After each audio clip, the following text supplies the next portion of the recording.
Nous sommes les gens spirituels qui sont mariés au Seigneur. Genèse 24, versets 47 à 67. Je l'ai interrogée et j'ai dit « De qui es-tu fille ?»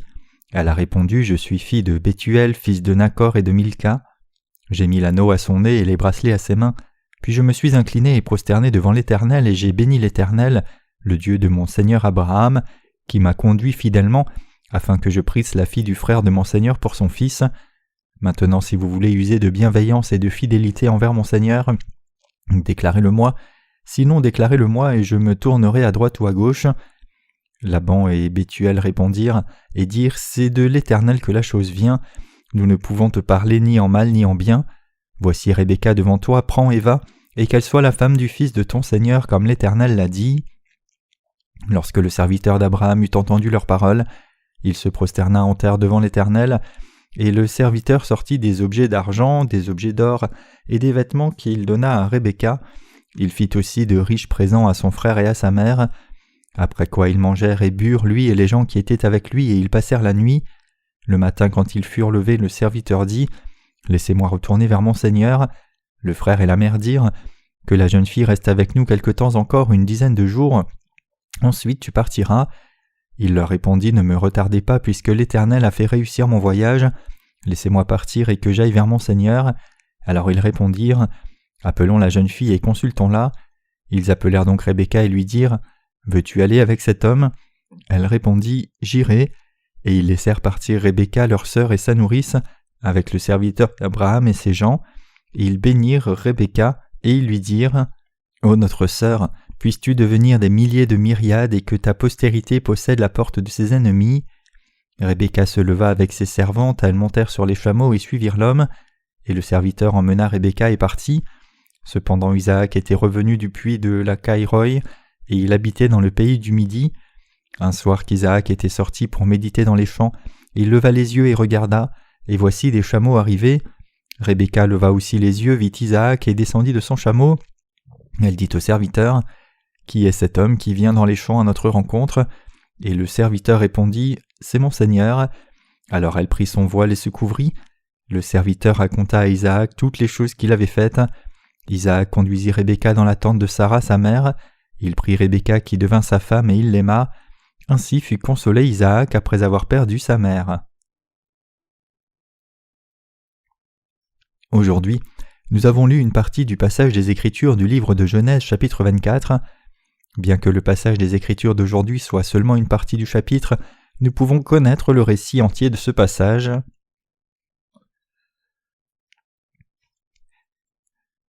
Le serviteur d'Abraham est allé trouver la femme d'Isaac. Isaac est arrivé en âge du mariage, et Abraham a essayé de marier son fils, et donc il ordonna à son vieux serviteur ces mots « Je vis maintenant dans le pays de Canaan, donc va dans l'endroit où je vivais, et ramène une femme pour mon fils Isaac. » Abraham appela son serviteur le plus de confiance qui était le plus âgé et le plus fidèle parmi tous ses serviteurs, et l'a fait jurer et prêter serment au nom de Dieu. Abraham ordonna alors à ce serviteur de ramener une épouse pour son fils Isaac. Cette épouse ne pouvait pas être des filles des Canaanites, mais seulement parmi les descendants directs de la maison qu'il avait quittée il y a longtemps. Ce fidèle serviteur a suivi les ordres d'Abraham. Il a placé beaucoup de cadeaux sur les chameaux de son maître et s'est rendu dans le pays natal de son maître. Honnêtement, il n'y avait rien que le serviteur ait su au sujet du pays natal d'Abraham. Puisque son maître lui a ordonné d'aller là, il a cru que Dieu accomplirait certainement ce que son maître lui demandait. Ainsi, il croyait en Dieu. Après un long voyage, il est enfin arrivé dans le pays natal d'Abraham, mais ce n'était pas une tâche facile de trouver une femme pour Isaac dans ce grand pays étranger. Étant arrivé près d'un puits, il a essayé de boire un peu d'eau pour étancher sa soif, mais il n'avait pas de moyen de puiser cette eau. Alors une jeune femme est arrivée près de lui, et il lui demanda de puiser de l'eau pour lui. Mais cette jeune femme, alors qu'il regardait, après qu'elle lui ait donné de l'eau à lui, a fourni de l'eau à ses chameaux aussi. Ayant observé cela, ce vieux serviteur s'est rappelé qu'il venait juste de prier Dieu disant « Je crois qu'une femme qui m'a offert de l'eau pour étancher ma soif et aussi de l'eau à mes animaux sera la partenaire de vie que tu as choisie pour Isaac. » C'est une chose normale que lorsque quelqu'un qui a soif demande de l'eau, on lui donne de l'eau. Il n'y a pas de raison qu'une telle générosité soit étendue aux animaux aussi. Néanmoins, Cette jeune femme a donné de l'eau non seulement à ce serviteur, mais aussi à ses animaux qu'il avait amenés avec lui. Cela est arrivé exactement à la manière dont il avait prié Dieu. Et ainsi ce serviteur d'Abraham a rendu grâce à Dieu dans son cœur en disant « Dieu m'a permis de rencontrer cette jeune femme ». Puis il a demandé à la jeune femme « De qui es-tu la fille ?» La jeune femme a répondu « Je suis Rebecca, la fille de Bethuel, fils de Nacor, que Milca lui a engendré. » Nacor était le frère d'Abraham. Ils étaient de la même maison. Ainsi Dieu a permis à ce serviteur de rencontrer une descendante de la même maison qu'Abraham et a fait que le fils d'Abraham se marie à une descendante directe du père d'Abraham.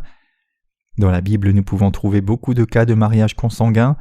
Le mariage entre Abraham et Sarah était un exemple typique. Pourquoi Dieu a-t-il fait alors que les gens de foi épousent quelqu'un de leur propre maison ? C'était pour défendre leur foi. S'ils se mariaient à des épouses gentilles, leur foi aurait instantanément péri. De cette manière, il y a une signification plus profonde en présence dans les choses que Dieu fait. Bien sûr, les Israélites de nos jours ne font plus cela, mais pendant le temps de l'Ancien Testament, ils se mariaient entre eux au sein de leur famille directe. Le serviteur d'Abraham était si excité d'avoir rencontré une femme potentiellement correspondante pour Isaac qu'il a donné un anneau en or et 2 bracelets en or à Rebecca. Rebecca a alors demandé à ce serviteur de venir avec elle dans sa maison, puisqu'il y avait largement de quoi nourrir ses animaux chez elle. Et quand il est arrivé dans la maison de Rebecca, sa famille a accueilli le serviteur d'Abraham comme elle avait dit que cela se passerait. Le vieux serviteur a alors parlé devant cette famille disant « Je ne mangerai pas avant de vous avoir parlé de ma commission. Honnêtement, la raison pour laquelle j'ai fait tout ce chemin est de satisfaire la requête de mon maître. » Et il s'est exécuté à expliquer les circonstances amenant jusqu'à ce point. Bethuel, le fils de Nacor, a écouté attentivement et a remarqué que ce serviteur parlait de son oncle Abraham, un frère de son père Nacor, et ainsi il se préparait à servir un bon repas quand le serviteur a demandé de nouveau « Veuille me donner une réponse absolue, je veux prendre ta fille comme belle-fille pour mon maître, veuille me donner une réponse absolue à ce sujet. » Quand il a entendu cela, Bethuel a dit « Comment pouvons-nous répondre pour elle ?» Et il a suggéré qu'ils amènent sa fille Rebecca et lui demandent directement. Et donc ils ont demandé directement à Rebecca et elle a dit qu'elle irait avec ce serviteur. Aussitôt que Rebecca a donné son consentement, le serviteur d'Abraham a dit « Allons, partons tout de suite ». Quand nous regardons la Bible, il y a beaucoup de récits qui sont impossibles à comprendre avec la pensée humaine. Le passage des Écritures d'aujourd'hui est comme cela. Ici, un étranger complet s'est approché de la fille de quelqu'un et a demandé de la prendre pour qu'elle devienne la belle-fille de son maître, et quand cette fille a donné son consentement, l'étranger a dit qu'il voulait l'emmener immédiatement. Naturellement, Bethuel a été pris de court et a dit non d'abord. Il a dit qu'il la laisserait partir après qu'il ait passé environ 10 jours de plus avec sa famille. Mais alors le serviteur d'Abraham a suggéré de questionner Rebecca à ce propos. Quelle était la réponse de Rebecca ? Elle a dit qu'elle partirait avec le serviteur immédiatement, et donc la famille ne pouvait rien faire à ce propos, sinon donner sa bénédiction et envoyer Rebecca. Par ce processus, le fils d'Abraham, Isaac, a rencontré sa femme Rebecca. C'est le synopsis du passage des Écritures d'aujourd'hui. Nous devrions croire dans la justice de Dieu et le suivre. Que découvrons-nous dans le passage des Écritures d'aujourd'hui ? Rebecca, qui croit un étranger et le suit, peut être vue comme l'histoire de nos vies spirituelles. Ce n'est pas une histoire dans l'histoire, mais cela nous parle de la vie spirituelle de nos ancêtres dans la foi, et en même temps cela parle de la providence de Dieu. Ici, une femme nommée Rebecca a dit qu'elle suivrait le serviteur d'Abraham. Mais comment Rebecca a-t-elle été en mesure de faire cela ? Bien sûr, humainement parlant, ce n'est peut-être pas facile de comprendre, mais nous pouvons réaliser à travers la lecture des Écritures d'aujourd'hui que ce récit parle de la question de la foi au Seigneur et de le suivre. Alors pourquoi cette jeune femme Rebecca a-t-elle suivi ce serviteur inconnu ? Le serviteur d'Abraham a donné à Rebecca une paire de bracelets d'or et un anneau d'or pour avoir puisé de l'eau pour lui et ses chameaux, et il est allé dans sa maison, et ils se sont mis d'accord sur son mariage avec Isaac. Il ouvrit ensuite ses trésors, et donna des bijoux d'argent, des bijoux d'or et des vêtements à Rebecca. Il donna aussi des choses précieuses à son frère et à sa mère. Et Rebecca pensait probablement en elle-même « Une personne aussi riche, c'est plutôt bien ». Il y a longtemps en Israël, si un homme voulait prendre une femme, il devait avoir accumulé au moins autant de richesses. Une personne ne pouvait pas se marier juste à cause de son apparence physique. Quand un homme voulait prendre une femme d'une certaine famille, il devait payer une dot à la maison de la femme. Il devait payer une dot, et la parer impeccablement de la tête aux pieds, et par-dessus cela, il devait fournir une maison où ils pourraient vivre ensemble et il devait avoir une certaine somme de richesse. Aux yeux de la chair, on peut supposer que Rebecca ait suivi ce serviteur d'Abraham à cause de ses possessions. Alors qu'en est-il de vous et moi? Nous avons vécu sur cette terre assez longtemps maintenant, alors à un moment donné, nous avons rencontré le Seigneur. Notre Seigneur nous a rencontrés, et il nous a fait don de l'eau du baptême, du sang de la croix et du Saint-Esprit, ce qui a porté tous nos péchés. Il nous a ensuite demandé de le suivre. Chers croyants, que signifie tout cela? Cela signifie que comme Rebecca a suivi le vieux serviteur d'Abraham à cause de ce trésor, nous aussi, après que nous ayons rencontré le Seigneur, l'avons suivi à cause du don qu'il a fait. Vraiment, notre Seigneur qui nous a rencontrés nous a donné la bénédiction de la rémission des péchés. Par l'évangile de l'eau et de l'esprit, il a expié tous nos péchés, et il nous a aussi donné l'honneur de devenir enfants de Dieu. Aussi il nous a donné le Saint-Esprit pour qu'il vive dans nos cœurs, il nous a donné sa protection et les bénédictions, et il a aussi préparé le ciel pour nous. Quand notre Seigneur nous dit « Suivez-moi », nous quittons aussi le lieu où nous avions vécu jusqu'alors sans regarder en arrière, et suivons le Seigneur comme l'a fait Rebecca. À cause du Seigneur qui est notre fiancé et des trésors spirituels que le Seigneur nous a donnés, nous suivons résolument sans y réfléchir 2 fois notre Seigneur. Alors que je regardais ce passage des Écritures, je ne pouvais que penser à la façon dont sa famille devait être surprise et prise de court quand Rebecca a dit qu'elle suivrait le serviteur d'Abraham immédiatement, et que sa famille les laissait partir est assez étonnant. Réfléchissez-y, comment pouvez-vous dire que vous suivrez quelqu'un immédiatement juste après l'avoir rencontré? Le serviteur d'Abraham est resté seulement ce soir-là dans la maison de Rebecca, et le matin suivant il est parti avec Rebecca. En tout cas, Rebecca a suivi ce serviteur pour se marier, sans même avoir vu le visage de son futur mari. Néanmoins, elle a écouté le vieux serviteur qui a dit « Notre Seigneur a beaucoup de choses comme celle-ci » et a observé le bon caractère des autres serviteurs qui étaient venus avec ce vieux serviteur.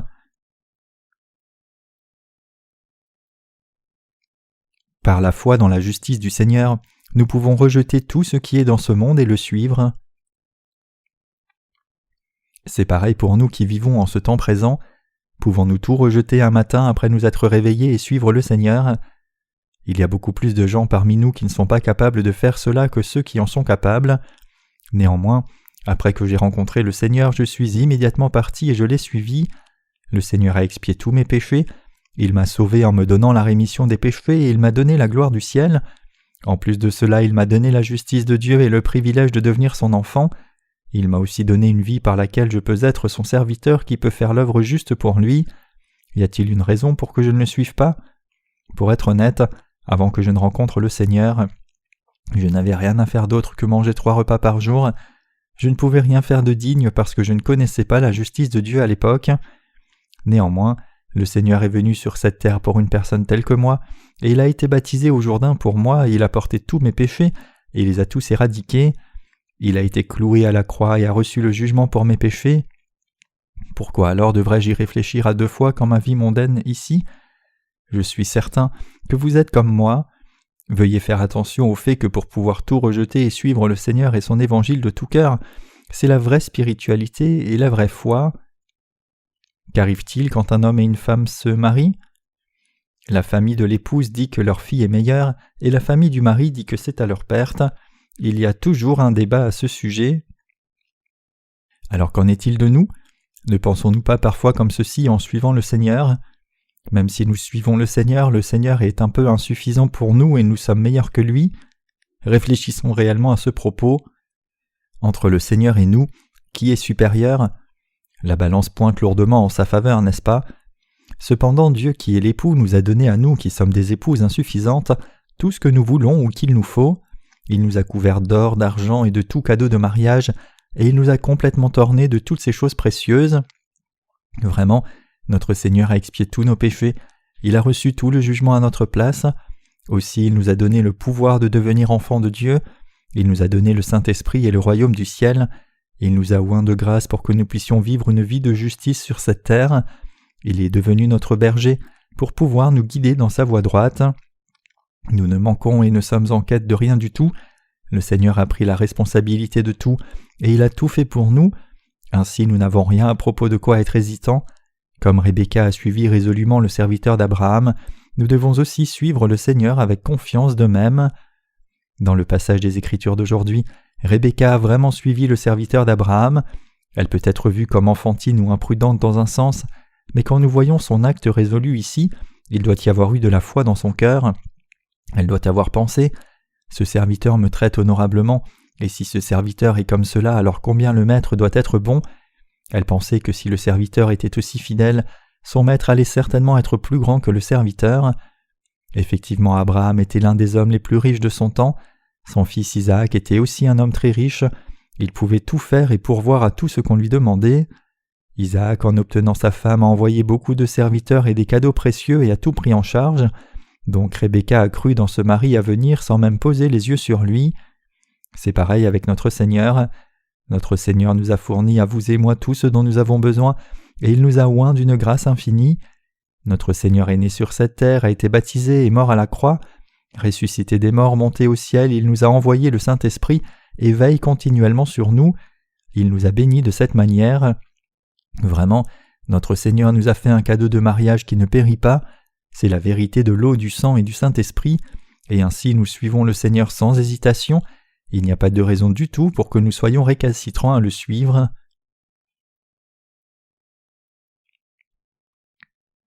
Nous ne devrions pas être indécis à suivre le Seigneur.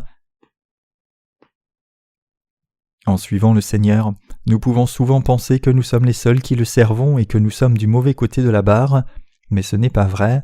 Si nous comprenons correctement la grâce dont notre Seigneur nous a oints, nous sommes en mesure de comprendre que c'est de loin plus grand que n'importe laquelle de nos pertes, et nous n'agirons pas avec orgueil mais rendrons grâce au Seigneur, et nous penserons que le Seigneur est indiqué et digne de nous diriger. Vraiment, le Seigneur est celui seul qui est qualifié pour le faire. Quiconque pense qu'il subit une grande perte en suivant le Seigneur ne connaît pas Jésus-Christ assez bien. Il est vraiment notre Sauveur, et celui qui nous a parfaitement purifiés de tous nos péchés. Il est l'époux qui nous a couverts du don précieux pour que nous ne manquions de rien en tant que peuple de Dieu. Ainsi, il n'y a pas besoin que nous pensions être désavantagés d'aucune manière. Il n'y a pas de réserve dans mon cœur du tout pour suivre le Seigneur. Si nous connaissons réellement l'amour du Seigneur correctement, il n'y a pas d'hésitation si nous sommes des gens qui connaissons et croyons la vérité de l'eau et de l'esprit. Si on nous dit de suivre le Seigneur, nous le suivons avec assurance. Vraiment, notre Seigneur nous donne tout ce dont nous avons besoin, et il procure la grâce pour nous et veille constamment sur nous. Il nous donne toujours plus qu'il ne reçoit de notre part. Il n'y a pas d'obstacle du tout pour que nous suivions notre époux, Jésus-Christ. Le passage des Écritures d'aujourd'hui nous enseigne cela. Un serviteur de Dieu doit faire ce que Dieu ordonne. Le serviteur d'Abraham qui était parti pour trouver une femme appropriée pour Isaac était vraiment un homme très vieux. Néanmoins, il a complètement suivi les paroles d'Abraham et il a prié que les choses se passent comme son maître le lui avait ordonné, et Dieu a envoyé la femme qui devait être la future belle-fille d'Abraham et leur a permis de se rencontrer sans aucun problème particulier. Cela s'est passé si facilement parce que c'était la volonté de Dieu. Donc un serviteur fidèle devrait faire les œuvres telles que le maître les lui ordonne, peu importe combien cette tâche puisse sembler difficile et impossible. La pleine obéissance au maître est le devoir et l'obligation des serviteurs. Ce vieux serviteur a fidèlement accompli sa tâche en tant que serviteur, et donc Dieu l'a béni et a accompli les choses de la façon dont le serviteur le désirait. C'était la foi de ce vieux serviteur et l'œuvre qu'il a accomplie. C'est pareil pour vous et moi. Si nous sommes les serviteurs de Dieu, nous devons complètement faire tout ce que notre Maître nous ordonne de faire. En ce temps, nous proclamons les bénédictions du Seigneur selon la volonté de Dieu au monde entier. Qu'arrive-t-il si les gens ne sont pas réceptifs à l'évangile que nous prêchons ? Si nous leur avons proclamé, mais qu'ils ne l'ont pas reçu, alors il n'y a rien de plus que nous puissions faire pour eux. Juste parce qu'ils ne l'acceptent pas, devrions-nous alors essayer de tordre l'évangile du Seigneur en utilisant des voies et moyens humains ? Nous ne pouvons pas faire cela. Nous préférerions ne rien faire du tout si cela signifiait que nous devions tordre l'évangile et faire ce que le Seigneur ne nous a pas ordonné. Un vrai serviteur est une personne qui fait simplement ce que son maître lui ordonne de faire. Un serviteur vraiment fidèle fait exactement comme son maître le lui ordonne. Il y a longtemps, les serviteurs fidèles dans la maison d'un noble auraient vraiment mis toute leur vie en jeu pour le service. Cela signifie qu'ils faisaient tout ce que leur maître leur ordonnait de faire. Vous et moi sommes le peuple de Dieu et nous sommes ses serviteurs. Donc nous devons obéir au Seigneur comme il nous a commandé de le faire, et nous ne pouvons pas changer certaines parties de l'Évangile juste parce que les gens de ce monde ne reçoivent pas l'Évangile de l'eau et de l'Esprit que nous avons prêché. Si nous devions prêcher un tel Évangile tordu, qui y croirait ? Il pourrait croire en ce faux Évangile temporairement, mais il tomberait rapidement. Cependant, comme nous sommes ceux qui proclament l'Évangile du Seigneur exactement tel qu'il est, beaucoup de gens entendent cet Évangile authentique et viennent à y croire. Bien que le nombre de gens qui peuvent être vus de nos yeux puisse ne pas sembler élevé, d'un point de vue spirituel, il y a un nombre incroyable de croyants dans cet Évangile authentique.